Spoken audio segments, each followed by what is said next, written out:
काला साया। यूं तो बनारस घाट अपनी खूबसूरती के लिए बहुत प्रचलित है, पर घाट के किनारे कई राज लिए बैठे हैं। ये कहानी शुरू होती है बनारस के घाट के पास बने ममता निवास से, जहाँ प्रिया लाल जोड़े में ममता के घर उसकी बहू बनकर आती है। आओ आओ बहू, घर को अपने पैरों से पवित्र करो। ममता घर की दहलीज पार कर ही रही होती है कि अचानक एक बहुत गंदी सी बास पूरे घर में फैल जाती है।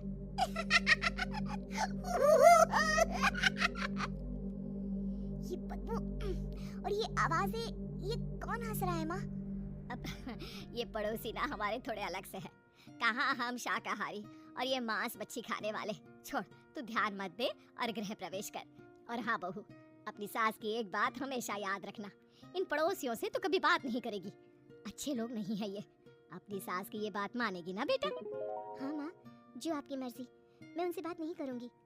अगले दिन प्रिया अपनी पहली रसोई बनाने रसोई घर में जाती है। ये छोकी बात तो नाक में जा रही है।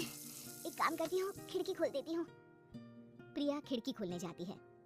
इतने जाले, लगता है इस खिड़की को कभी खोला ही नहीं गया। पर ऐसा क्यों? ओह, नॉन वेज की स्मेल आती होगी ना। 2 मिनट के लिए खोल लेती हूँ, फिर बंद कर दूंगी।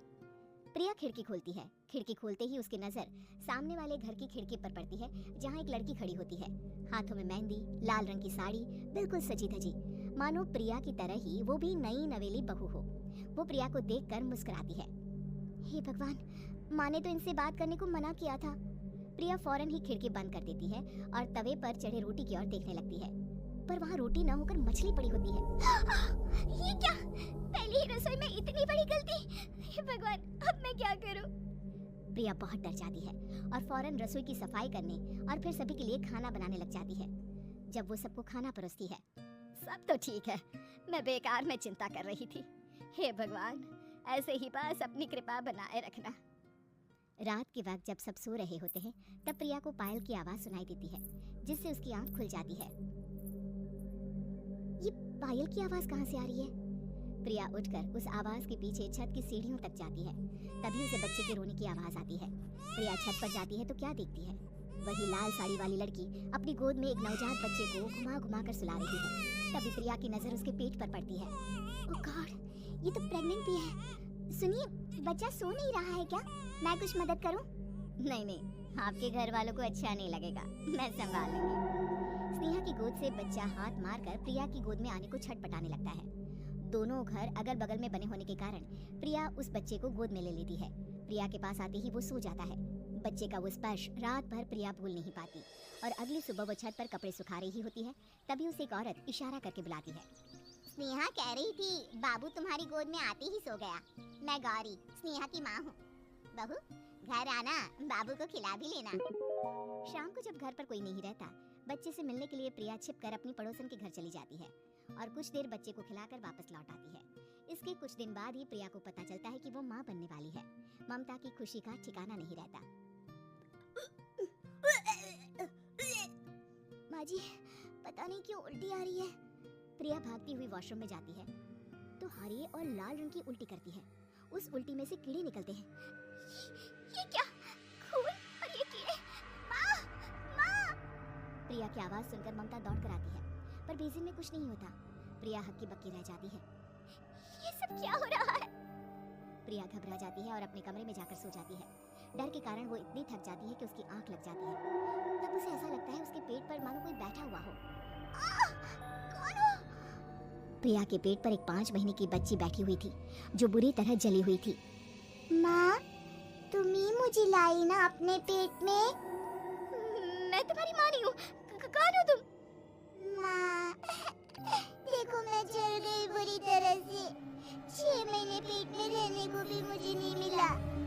सहला दो ना माँ। बचाओ! बचाओ! माँ! ममता दौड़कर कमरे में आती है। प्रिया की बातें सुनकर वो सब समझ जाती है।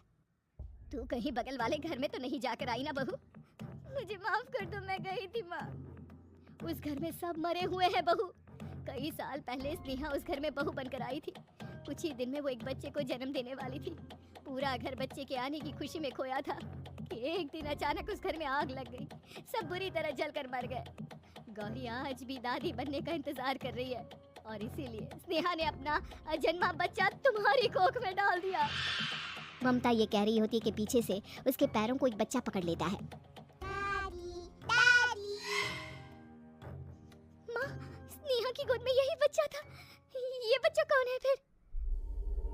तेरी मौत है। तेरी भी दादी। जिस चीज का ममता को डर था वही हो गया। ममता निवास के ऊपर मौत ने चादर बिछा दी थी। प्रिया का पेट ऐसे बढ़ जाता है मानो 9 महीने का हो। 2 हाथ उसके पेट से बाहर निकलते हैं। बहू, संतोष को फोन कर, किसी पंडित जी को बुला बहू। प्रिया का पति भागता हुआ घर आता है। ये तो होना ही था माँ। तेरा पाप तेरे सामने आ गया तो तू सह नहीं पा रही है। स्नेहा घर में आग लगी नहीं थी, माँ ने लगाई थी, प्रॉपर्टी की लालच में। और वो बच्चा मेरी पहली पत्नी का बच्चा है, मेरा बेटा, जो कि उस आग की चपेट का शिकार हो गया था। मैंने तुमसे ये सब माँ के कहने पर छुपाया था। मुझे माफ कर दो प्रिया। तुम अगर चाहो तो यहाँ से जा सकती हो। मैं तुम्हें किसी भी बंधन में रखना नहीं चाहता। मेरी शादी हुई है आपसे, मैं आपको छोड़ नहीं सकती, पर उससे पहले हमें स्नेहा, उसकी माँ और बच्चे की आत्मा की शांति करवानी होगी। संतोष और ममता गौरी के घर जाते हैं। अंदर सब कुछ जला हुआ होता है। जमीन पर जली हुई लाशें बिखरी हुई थी। ममता रो रो कर अपने करने की माफी गौरी से मांगती है। प्रिया स्नेहा के घर वालों का अंतिम संस्कार करवा देती है और ममता निवास फिर से